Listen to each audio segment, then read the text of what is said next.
Good morning વિદ્યાર્થી મિત્રો. હવે આપણે પરિસ્થિતિને ધ્યાનમાં લઈને આપણે એક નેક્સ્ટ જે ચેપ્ટર છે મિત્રો એ આપણે આ સ્થિતિમાં આપણે અભ્યાસ એક આ સિસ્ટમ દ્વારા અભ્યાસ કરવાના છીએ. બરાબર. હવે આપણું આગળનું ચેપ્ટર છે મિત્રો ચેપ્ટર 2 જૈવિક વર્ગીકરણ. બરાબર. હવે પૃથ્વી ઉપર મિત્રો લગભગ 17-18 લાખ જાતિઓનું સંશોધન થઈ ગયું છે, એનું નામકરણ થઈ ગયું છે. બરાબર. હવે આ સજીવોને સીધી વસ્તુ છે મિત્રો કે આટલા મોટા પાયે સજીવો હોય તો એ સજીવોને વર્ગીકૃત કરવા એ ખૂબ જ જરૂરી બનતું જાય છે. બરાબર કે નહીં? કારણ કે સજીવોની ઓળખ વિધિ, બરાબર, દરેક સજીવોને જો આપણે ગ્રુપમાં ડિવાઈડ કરીએ, બરાબર, તો એમનું એક માહિતી પ્રોપર આપણી બની જતી હોય છે.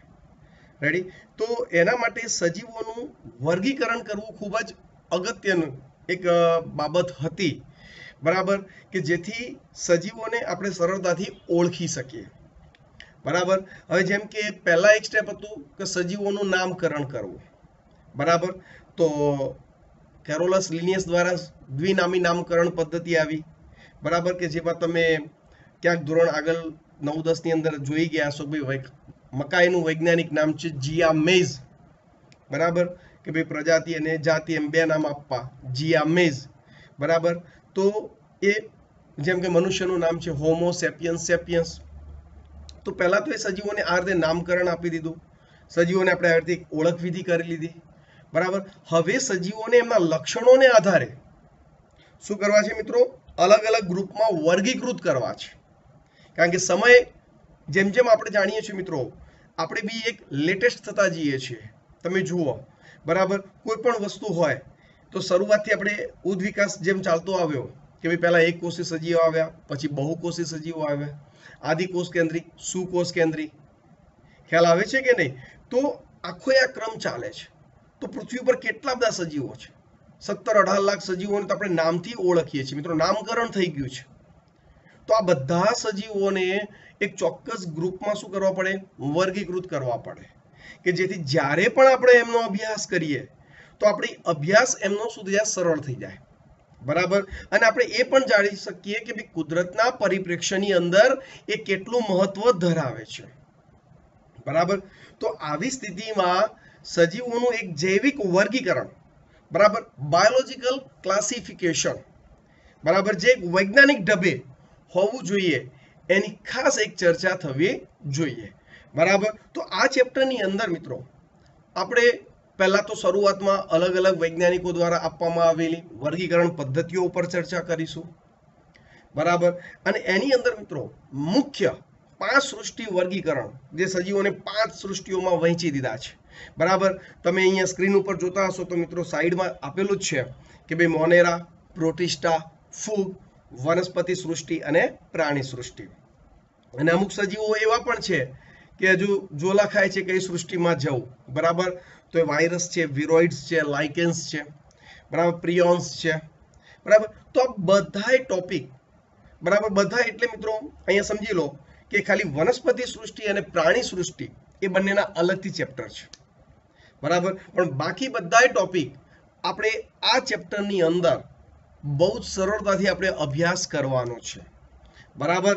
દરેક લાઈન ઉપર ધ્યાન આપીશું અને જેટલું તમે સમજશો મિત્રો, જેટલું ધ્યાન આપશો, બરાબર, જેટલી સારી તૈયારી કરશો, એટલા જ આ બધા ટોપિક બહુ સરળતાથી તમારા તૈયાર થઈ જશે.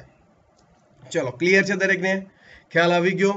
તો શરૂઆત કરીએ મિત્રો જૈવિક વર્ગીકરણ.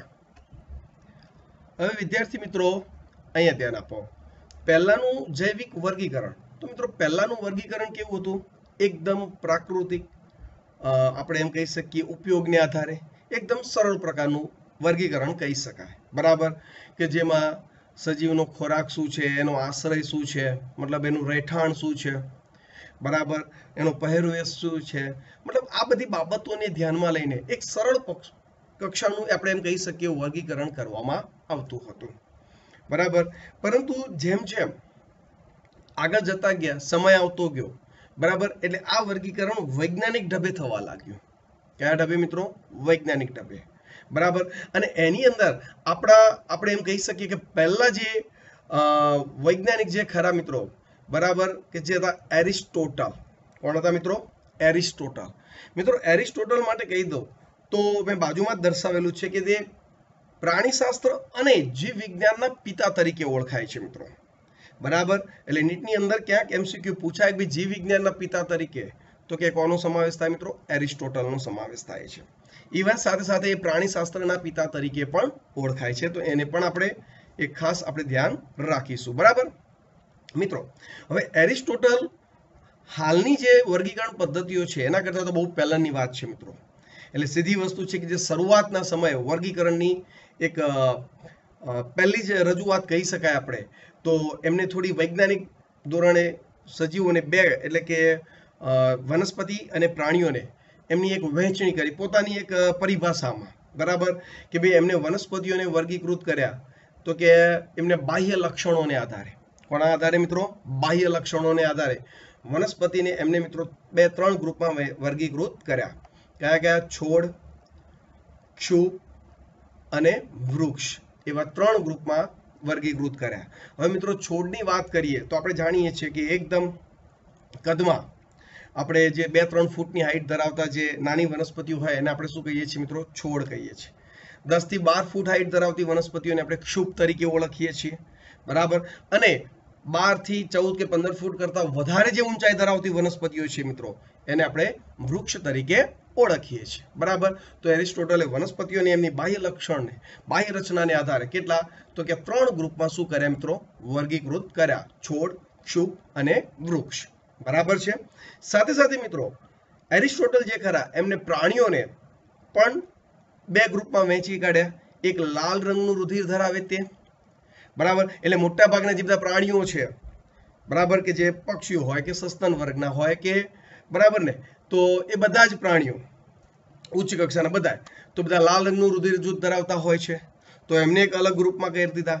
અને બીજું લાલ રંગ રુધિર ધરાવતા નથી, બરાબર, એટલે કે રુધિર લાલ કલરનું ન હોય તેવા, મતલબ કે કીટકો ને બધા, બરાબર ને, તો એ લોકોનું લગભગ રુધિર પીળાશ પડતું હોય છે અથવા તો રંગવિહીન હોય છે. તો એના આધારે એને પ્રાણીઓને 2 ગ્રુપમાં શું કર્યા? વર્ગીકૃત કર્યા. હવે તમે જોશો તો આ વર્ગીકરણ તમને હાલ એવું લાગતું હશે કે સર આ તો એકદમ સરળ નીચલી કક્ષાનું છે, પણ મિત્રો તમે વિચારો આ બહુ જ સમય પહેલાની વાત છે, હાલની વાત નથી. આ લેટેસ્ટ વૈજ્ઞાનિક નથી, બહુ જૂના સમયના વૈજ્ઞાનિક છે. એમને મિત્રો એમને જીવ વિજ્ઞાનના પિતા તરીકે ઓળખવામાં આવતા નથી. એટલે વિચારી શકાય કે આટલી જૂની રજૂઆત, આટલા સમય પહેલાની રજૂઆત એટલે એક જબરજસ્ત, ખરેખર આપણે કહી શકીએ કે સારી રજૂઆત કહેવાય, એટલે તો એમને જીવ વિજ્ઞાનના પિતા તરીકે ઓળખીએ છીએ. બરાબર, હવે આ જ વસ્તુ આપણે પેરેગ્રાફને પણ સાથે સાથે શું કરીએ? જોઈ લઈએ, જે NCERT-માં આપેલો છે. જો શું કહે છે મિત્રો, માનવ સંસ્કૃતિનો પ્રારંભ થયો ત્યારથી સજીવ સૃષ્ટિને વર્ગીકૃત કરવાના ઘણા પ્રયત્નો થયા. આ વર્ગીકરણ વૈજ્ઞાનિક ધોરણોને આધારે નહોતું થયું, પરંતુ પ્રાકૃતિક પ્રેરણાને આધારે થયું હતું. બરાબર છે. ખોરાક, આશ્રય અને પહેરવેશ તરીકે આવશ્યકતાને આધારે સર્જાયું. બરાબર, શરૂઆતનું વર્ગીકરણ એકદમ સરળ કક્ષાનું હતું. એરિસ્ટોટલ વર્ગીકરણ માટે વધુ વૈજ્ઞાનિક ધોરણે પ્રયત્નો કરવા માટે ઘણા વહેલા હતા. મતલબ વૈજ્ઞાનિક ધોરણો હતા પણ એમાંય સૌથી પ્રથમ હતા એમ કહી શકાય. વિવિધ ધોરણોનો વૈજ્ઞાનિક આધાર લઈ એરિસ્ટોટલે સૌપ્રથમ સજીવોને વર્ગીકૃત કરવા ઘણા પ્રયત્નો કર્યા હતા. બરાબર, અને તેમણે માત્ર બાહ્ય રચનાકીય લક્ષણોનો ઉપયોગ કરી, બરાબર, મોર્ફોલોજિકલ કેરેક્ટર કહેવાય એને, બાહ્ય લક્ષણ, તો ઉપયોગ કરી વનસ્પતિઓને છોડ એટલે કે હર્બ, ક્ષુપ એટલે કે શ્રુપ અને વૃક્ષ એટલે કે ટ્રી એમ 3 જૂથોમાં શું કર્યા? વર્ગીકૃત કર્યા હતા. તેઓએ પ્રાણીઓને પણ 2 સમૂહમાં વિભાજિત કર્યા, કે જે લાલ રંગનું રુધિર ધરાવે છે અને બીજા કે જે ધરાવતા નથી. ખ્યાલ આવી ગયો? એટલે એક સૌથી પહેલા મિત્રો એરિસ્ટોટલ દ્વારા એક સૌથી સરળ પ્રકારની વૈજ્ઞાનિક ઢબે સજીવોને એમને વર્ગીકૃત કર્યા, કે ભાઈ વનસ્પતિઓ તો કે છોડ, ક્ષુપ અને વૃક્ષ, બરાબર, અને પ્રાણીઓ તો કે લાલ રંગનું રુધિર જૂથ ધરાવતા હોય તે અને ન ધરાવતા હોય તે. એવી એક સરળ પ્રકારની એમની સૌપ્રથમ વર્ગીકરણની શું કરી મિત્રો? રજૂઆત કરી. ચલો, ક્લિયર છે? ખ્યાલ આવી ગયો દરેકને? Okay, good. હવે મિત્રો આગળ જે વર્ગીકરણ છે એમાં આપણે પહેલા દ્વિસૃષ્ટિ વર્ગીકરણ થોડી ચર્ચા કરીશું. પછી ત્રિસૃષ્ટિ વર્ગીકરણ અને પછી આપણે પાંચ સૃષ્ટિ વર્ગીકરણની ચર્ચા કરીશું. બરાબર? તો એ એટલા માટે કે બુકની અંદર તમને પાંચ સૃષ્ટિનું થોડું વર્ણન પહેલા આપ્યું છે અને પછી ત્રિક્ષેત્રીય વર્ગીકરણનું થોડું વચ્ચે આપ્યું છે. પણ આપણે જાણીએ છીએ કે દ્વિસૃષ્ટિ હોય પછી ત્રિ આવે અને પછી 5 મતલબ 2 3 5. બરાબર? અને એ સમજવામાં તમને સરળ પણ રહેશે. તો પહેલા દ્વિસૃષ્ટિ વર્ગીકરણની વાત કરીએ મિત્રો. તો એ દ્વિસૃષ્ટિ વર્ગીકરણ કોણે આપી? તો કે કેરોલસ લિનિયસ. મિત્રો કેરોલસ લિનિયસ માટે તમે એક ખાસ પોઈન્ટ અહીંયા પણ યાદ રાખી શકો છો કે વર્ગીકરણ વિદ્યાના પિતા તરીકે જો કોઈ ઓળખાતું હોય તો એ કોણ છે મિત્રો? કેરોલસ લિનિયસ છે. બરાબર? તો એમને પણ તમે અહીંયા નોંધ ખાસ કરજો કે ભાઈ વર્ગીકરણ વિદ્યાના પિતા એરિસ્ટોટલ શું હતા? જીવ વિજ્ઞાનના પિતા હતા, પ્રાણીશાસ્ત્રના પિતા હતા. તો કેરોલસ લિનિયસ એ વર્ગીકરણ વિદ્યાના પિતા તરીકે ઓળખાય છે. બરાબર? હવે એમને મિત્રો પહેલી વાત કરીએ કે દ્વિસૃષ્ટિ વર્ગીકરણ પદ્ધતિ. બરાબર? તો એમને શું કર્યું કે ભાઈ સજીવોને બે ગ્રુપમાં શું કરી દીધા? વહેંચી દીધા. એક બાજુ વનસ્પતિ સૃષ્ટિ, બીજી બાજુ શું? પ્રાણી સૃષ્ટિ. અને મિત્રો આ વર્ગીકરણ પણ એક પ્રકારનું સરળ કક્ષાનું જ કહી શકાય છે. બરાબર? પણ સમયને આધીન બરાબર બહુ જ પહેલા એમને આ વર્ગીકરણની રજૂઆત કરેલી એટલે વર્ગીકરણ પિતાના તરીકે ઓળખાય છે. બરાબર? પરંતુ આ વર્ગીકરણ પદ્ધતિ લાંબો સમય ચાલી નહીં. એનું રીઝન શું? બરાબર? અહીંયા સજીવોનું પ્રોપર વર્ગીકરણ થતું નથી. જેમ કે એક કોષી સજીવ, બહુકોષી સજીવ કયા ગ્રુપમાં ગણવા? બરાબર કે નહીં? સ્વાવલંબી, પરાવલંબી ખ્યાલ આવે છે કે નહીં? આદિકોષ કેન્દ્રી, સુકોષ કેન્દ્રી. બરાબર? આગળ આપણે ચેપ્ટરમાં ચર્ચા કરી જ ગયા છીએ મિત્રો. પ્રોકેરિયોટિક, યુકેરિયોટિકની વાત કરેલી છે. બરાબર? કે બે આદિકોષ કેન્દ્રી કોષ ધરાવતા સજીવો, સુકોષ કેન્દ્રી કોષ ધરાવતા સજીવો. આ બધું વર્ગીકરણ, આ વર્ગીકરણ પદ્ધતિ મતલબ દ્વિસૃષ્ટિ વર્ગીકરણ પદ્ધતિ એનો પ્રોપર આન્સર આપી શકતી નહોતી. ખ્યાલ આવે છે કે નહીં? એટલા માટે આ વર્ગીકરણ પદ્ધતિ બહુ જ લાંબુ ચાલી શકી નહીં એવું આપણે કહી શકીએ છીએ. ખ્યાલ આવે છે દરેકને? ઉતરે છે મગજમાં? કારણ કે પ્રશ્નાર્થ ઉત્પન્ન થતા હતા. સ્વાવલંબી, પરાવલંબી પોષણ પદ્ધતિ શું? બરાબર? અને પછી તો ધીરે ધીરે એકાદ નવા બી પ્રશ્નો આવતા ભાઈ કોષ દિવાલને આધારે. બરાબર? કોષ દિવાલનું બંધારણ શું છે? પોષણની બાબતમાં સ્વાવલંબી છે કે પરાવલંબી છે? ખ્યાલ આવી ગયો? રહેઠાણની બાબતમાં કે ભાઈ શુષ્કોદ્ભિદ છે, જલોદ્ભિદ છે, મધ્યોદ્ભિદ છે. મતલબ કે બધા પ્રશ્નો ધીરે ધીરે આવતા ગયા. બરાબર? ઉદ્વિકાસને આધારે. તો આ બધી વર્ગીકરણની અંદર જેમ જેમ ટેકનોલોજી આવતી ગઈ આપણી પાસે તેમ તેમ પ્રશ્નો નવા ઉત્પન્ન થતા ગયા. એટલે દ્વિસૃષ્ટિ વર્ગીકરણ પદ્ધતિ એ લાંબુ ચાલી શકી નહીં એમ આપણે કહી શકીએ છીએ. કારણ કે વર્ગીકરણના નવા આયામ આવતા ગયા, નવી ટેકનોલોજીઓ આવતી ગઈ. બરાબર? તો એના આધારે વર્ગીકરણની અદ્યતન પદ્ધતિઓનો પણ સમાવેશ થતો ગયો. ચલો, ક્લિયર છે? ખ્યાલ આવી ગયો? એટલે કેરોલસ લિનિયસની જે આ દ્વિસૃષ્ટિ વર્ગીકરણ પદ્ધતિ જે હતી કે ભાઈ એને સરળતાથી બે ગ્રુપમાં સજીવોને વહેંચી દીધા કે ભાઈ વનસ્પતિ સૃષ્ટિ અને પ્રાણી સૃષ્ટિ.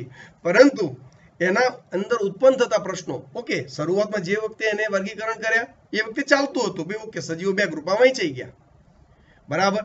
પરંતુ આગળ જે બધા પ્રશ્નો આવતા ગયા કે ભાઈ એક કોષી ક્યાં છે, બહુકોષી ક્યાં છે, શું બધા એક જ ગ્રુપમાં છે? પરાવલંબી, સ્વાવલંબી શું પણ એક જ ગ્રુપમાં છે? ખ્યાલ આવે છે કે નહીં?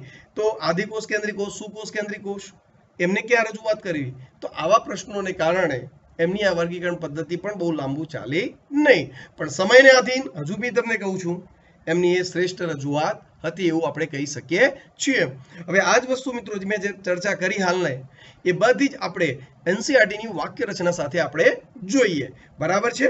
ઓકે, જો શું કહે છે મિત્રો એનસીઈઆરટીમાં?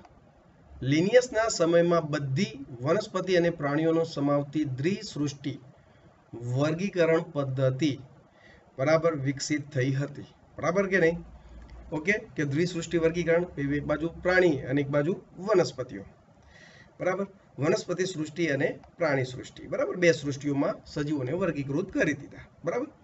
આ પદ્ધતિનો છેક હમણાં સુધી ઉપયોગ થતો હતો. મેં ના કીધું કે ભાઈ એક સમય પહેલા વર્ગીકરણ પદ્ધતિ આપી પણ અદ્યતન ટેકનોલોજી આવવાના કારણે ધીરે ધીરે આપણા અમુક મુદ્દાઓ સંતોષાતા નહોતા વર્ગીકરણ પદ્ધતિની અંદર. એટલે પછી ધીરે ધીરે આપણે એને અવગણવા લાગ્યા. બરાબર? આ પદ્ધતિ એ આદિકોષ કેન્દ્રી કોષ અને સુકોષ કેન્દ્રી કોષ. હવે મિત્રો આદિકોષ કેન્દ્રી કોષ અને સુકોષ કેન્દ્રી કોષ, બરાબર, એના માટે જ આપણે એક ચેપ્ટર 8 પહેલા જ ચર્ચા કરી ગયા મિત્રો, બરાબર, કે ભાઈ આદિકોષ કેન્દ્રી કોષ અને સુકોષ કેન્દ્રી કોષનું આખું ચિત્ર તમારા આગળ ક્લિયર જ છે કે ભાઈ કોષ કેન્દ્ર પટલ, બરાબર, હાજર તો એને સુકોષ કેન્દ્રી કોષ કહીએ છીએ, અને કોષ કેન્દ્ર પટલ ગેરહાજર તો ચોક્કસ રીતે આપણે કોષ કેન્દ્રની રજૂઆત કરી શકતા નથી, તો એવા સજીવોને આપણે શું આદિકોષ કેન્દ્રી કોષ તરીકે ઓળખીએ છીએ. તો આદિકોષ કેન્દ્રી કોષ અને સુકોષ કેન્દ્રી કોષ, એક કોષી અને બહુકોષી, એક સજીવો એક અને માત્ર એક જ કોષના બનેલા છે તો એને આપણે એક કોષી સજીવો કહીએ છીએ, અને જે સજીવો એક કરતા વધારે કોષોના બનેલા છે, બરાબર, જેમ કે કોષો ભેગા મળી પેશી, પેશી ભેગી મળી અંગ, અંગ ભેગા મળી અંગતંત્રો, બરાબર કે નહીં, તો એ બધા બહુકોષી સજીવો છે. તથા પ્રકાશ સંશ્લેષી સજીવો એટલે હરિતદ્રવ્ય ધરાવતા સજીવો, અને અપ્રકાશ સંશ્લેષી સજીવો એટલે ફૂગ ને વગેરે, બરાબર. તો જેવા સજીવો વચ્ચેનો ભેદ કરતી ન હતી. ખ્યાલ આવી ગયો મિત્રો કે ભાઈ એમની વર્ગીકરણ પદ્ધતિ સાચી, એમને સજીવોને બે સૃષ્ટિઓમાં વહેંચી દીધા, ભાઈ વનસ્પતિ સૃષ્ટિ અને પ્રાણી સૃષ્ટિ, બરાબર. પરંતુ આ જે ભેદ ખરો આદિકોષ કેન્દ્રી કોષ, સુકોષ કેન્દ્રી કોષ, એક કોષી, બહુકોષી, બરાબર, પ્રકાશ સંશ્લેષી, અપ્રકાશ સંશ્લેષી, તો આ બધી વહેંચણી કેવી રીતે કરવી? તમે કહી તો દીધું ભાઈ ચલો વનસ્પતિઓ છે ને પ્રાણીઓ છે, પણ નાના નાના અમુક પોઈન્ટોને પણ ધ્યાનમાં લેવા પડે એવા હતા, બરાબર કે નહીં? ઓકે, આગળ શું કહે છે જોઈએ. સજીવોનું વનસ્પતિઓ અને પ્રાણીઓમાં વર્ગીકરણ સહેલાઈથી કરાયું હતું અને સમજવામાં સહેલું હતું, પરંતુ ઘણી સંખ્યામાં સજીવો જે તે કક્ષામાં સમાવેશ થતા ન હતા, બરાબર. ઘણા સજીવો એવા હતા કે જે આ કોઈ કક્ષામાં સમાવેશિત થતા નહોતા, બરાબર. એમને તકલીફ હતી, મતલબ કે એમને આ ગ્રુપમાં મૂકવા કે આ ગ્રુપમાં મૂકવા, બરાબર કે નહીં? ધારો કે બેક્ટેરિયા કહીએ તો કે એને વનસ્પતિઓમાં મૂકવા કે પ્રાણીઓમાં મૂકવા, પ્રકાશ સંશ્લેષી બેક્ટેરિયા હોય ધારો કે, બરાબર, તો એમને કયા ગ્રુપમાં મૂકવા, તો એ વર્ગીકરણ થોડું કન્ફ્યુઝન, પ્રોબ્લેમ ક્રિએટ કરતું હતું એવું આપણે અહીંયા કહી શકીએ છીએ. ચલો, ક્લિયર છે અહીંયા સુધી? ખ્યાલ આવી ગયો મિત્રો? આગળ શું કહે છે જુઓ. આથી દ્વિસૃષ્ટિ વર્ગીકરણ પદ્ધતિની લાંબા સમય માટેની ઉપયોગિતા અયોગ્ય જણાય, બરાબર. સંપૂર્ણ બાહ્યાકાર અભ્યાસ ઉપરાંત બીજા લક્ષણો જેવા કે કોષ રચના, બરાબર, કોષ દિવાલની પ્રકૃતિ, પોષણનો પ્રકાર, મિત્રો સ્વાવલંબી છે કે પરાવલંબી છે, નૈસર્ગિક નિવાસ સ્થાનો, બરાબર, પ્રજનનની પદ્ધતિઓ, લિંગી પ્રજનન કે અલિંગી પ્રજનન, બરાબર, ઉદ્વિકાસકીય સંબંધો વગેરેનો સમાવેશ કરવા માટેની જરૂરિયાત અનુભવાઈ હતી. ઓકે, આથી સજીવો માટેની વર્ગીકરણ પદ્ધતિમાં સમયાંતરે શું થયા? કેટલાક ફેરફારો થતા ગયા. ઓકે, છતાં તેઓએ વનસ્પતિ અને પ્રાણી સૃષ્ટિઓને વિવિધ વર્ગીકરણ પદ્ધતિઓમાં સ્થાયી બનાવી, પરંતુ કયો જૂથ કે કયા સજીવો કયા સૃષ્ટિમાં સમાવેશિત કરી શકાય તેની સમજણ બદલાતી હતી. કારણ કે જેમ જેમ અદ્યતન ટેકનોલોજી આવતી ગઈ, માઇક્રોસ્કોપની શોધ થઈ, ઇલેક્ટ્રોન માઇક્રોસ્કોપની શોધ થઈ, તેમ તેમ વર્ગીકરણની પરિભાષામાં પણ શું થયા મિત્રો? ફેરફાર થયા. ખ્યાલ આવે છે કે નહીં? બરાબર. અને સમય જતા વિવિધ વૈજ્ઞાનિકો દ્વારા બીજી સૃષ્ટિઓની સંખ્યા અને તેમાં સમાવેશિત સજીવોની પ્રકૃતિ પણ જુદી જુદી રીતે સમજવામાં આવી. ખ્યાલ આવી ગયો? એટલે જેમ જેમ નવા ટેકનોલોજી આવતી ગઈ, જેમ જેમ આપણે વધારે ઊંડાણપૂર્વક જૈવિક અણુઓ નાના નાના સૂક્ષ્મ કક્ષાએ, કોષીય કક્ષાએ આપણે અભ્યાસ કરવા સક્ષમ બનતા ગયા, તેમ તેમ નવી અદ્યતન ટેકનોલોજીઓ શું થઈ? આવતી ગઈ અને વર્ગીકરણ પદ્ધતિઓ બનતી ગઈ. બરાબર. હવે એનસીઈઆરટી ની અંદર સીધી 5 સૃષ્ટિ વર્ગીકરણનો થોડો એક ચાર્ટ આપેલો છે અને એની ચર્ચા છે, બરાબર. પરંતુ પહેલા આપણે એની અંદર ત્રિક્ષેત્રીય વર્ગીકરણ જે શોર્ટમાં થોડું વચ્ચે આપેલું છે પણ એની આપણે ડીપમાં ચર્ચા કરવી છે, તો પહેલા આપણે એની માહિતી લઈશું અને પછી આપણે 5 સૃષ્ટિ વર્ગીકરણ પદ્ધતિ તરફ આગળ વધીશું. ચલો, ક્લિયર છે? ઓકે, તો જોઈએ હવે ત્રિક્ષેત્રીય વર્ગીકરણ પદ્ધતિ. હવે વિદ્યાર્થી મિત્રો જુઓ, તમને સીધું 5 સૃષ્ટિ વર્ગીકરણનો ચાર્ટ આપેલો છે, બરાબર, અને આગળ થોડી માહિતી પાછી 5 સૃષ્ટિ વર્ગીકરણ જે વૈજ્ઞાનિક છે ને એની આપેલી છે, પણ વચ્ચે તમે જુઓ એક નાનો પેરેગ્રાફ આપેલો છે ત્રિક્ષેત્રીય વર્ગીકરણ પદ્ધતિ. બરાબર મિત્રો, કઈ ત્રિક્ષેત્રીય વર્ગીકરણ પદ્ધતિનો એક આપણે નાનો પેરેગ્રાફ અહીંયા આપેલો છે.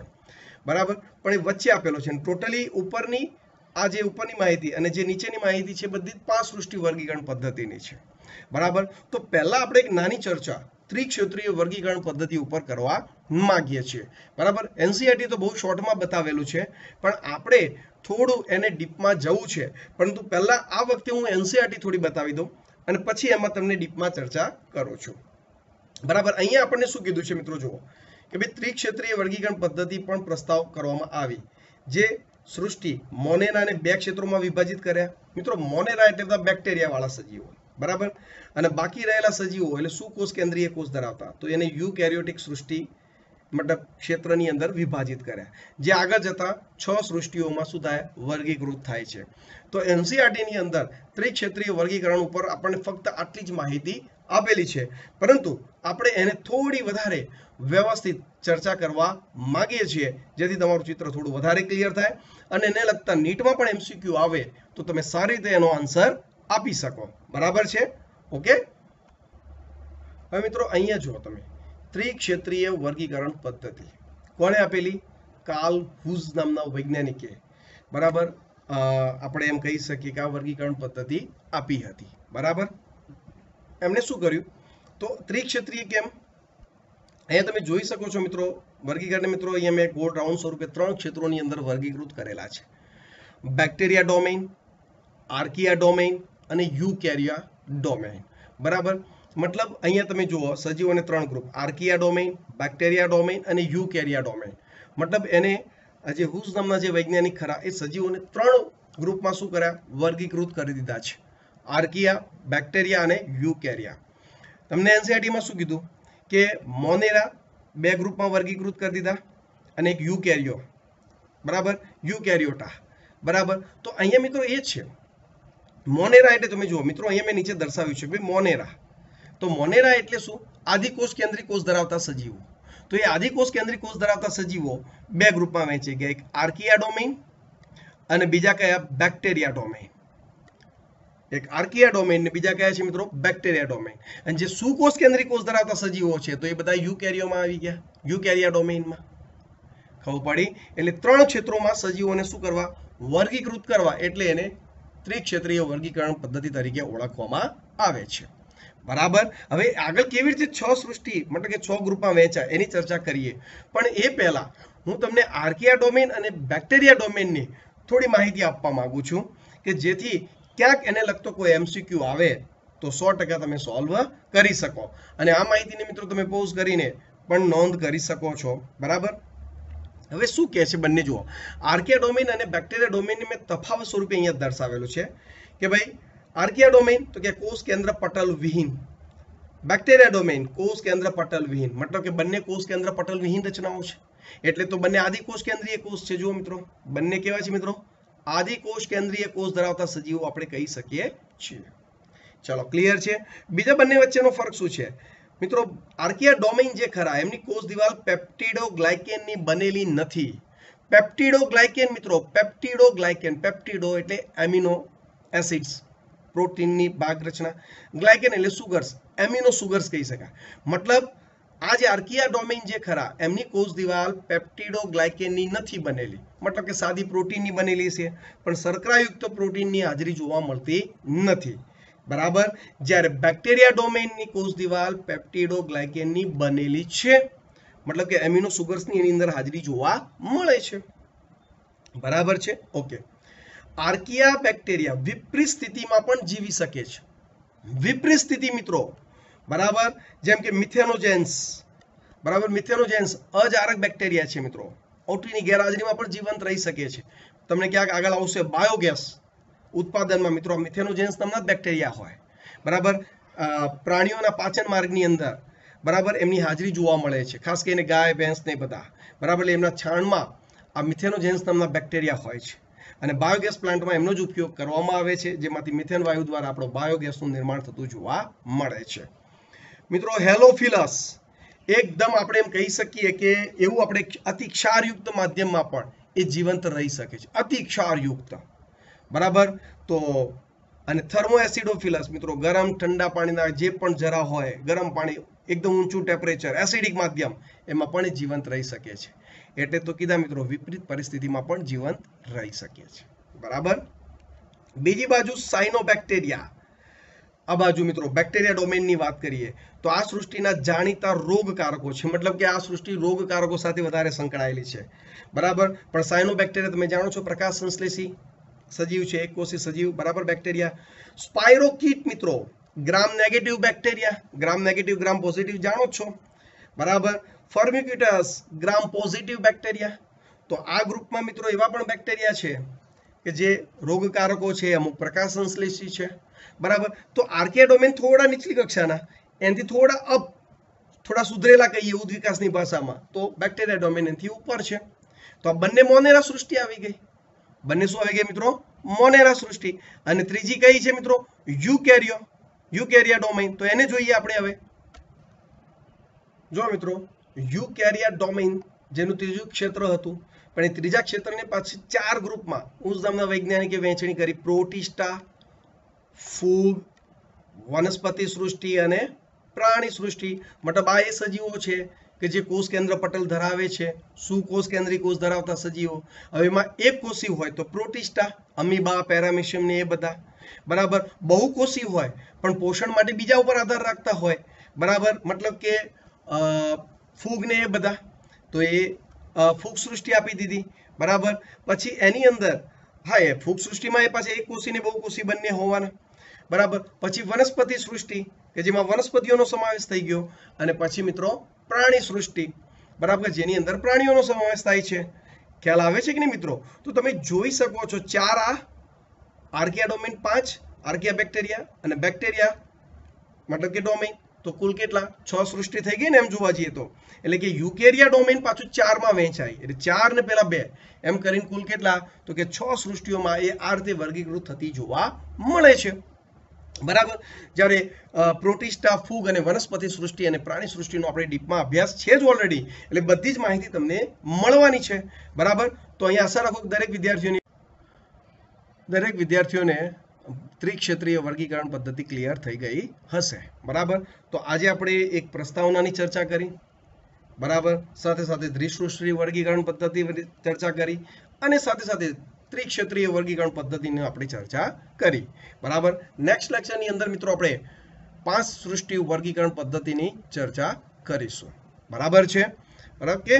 તો દરેક વિદ્યાર્થીએ પ્રોપર તૈયાર કરીને આટલો ટોપિક લખી દેવાનો થાય છે. અને હા, તમને આર્કિયા ડોમેન, બેક્ટેરિયા ડોમેન જ્યાં મેં એક્સ્ટ્રા માહિતી આપી છે મિત્રો, પોઝ કરીને તમારી બુકની અંદર પણ તમે એની નોંધ કરી શકો છો, જે આગળ જતા તમને નીટમાં કામમાં આવી શકે છે. Okay, good.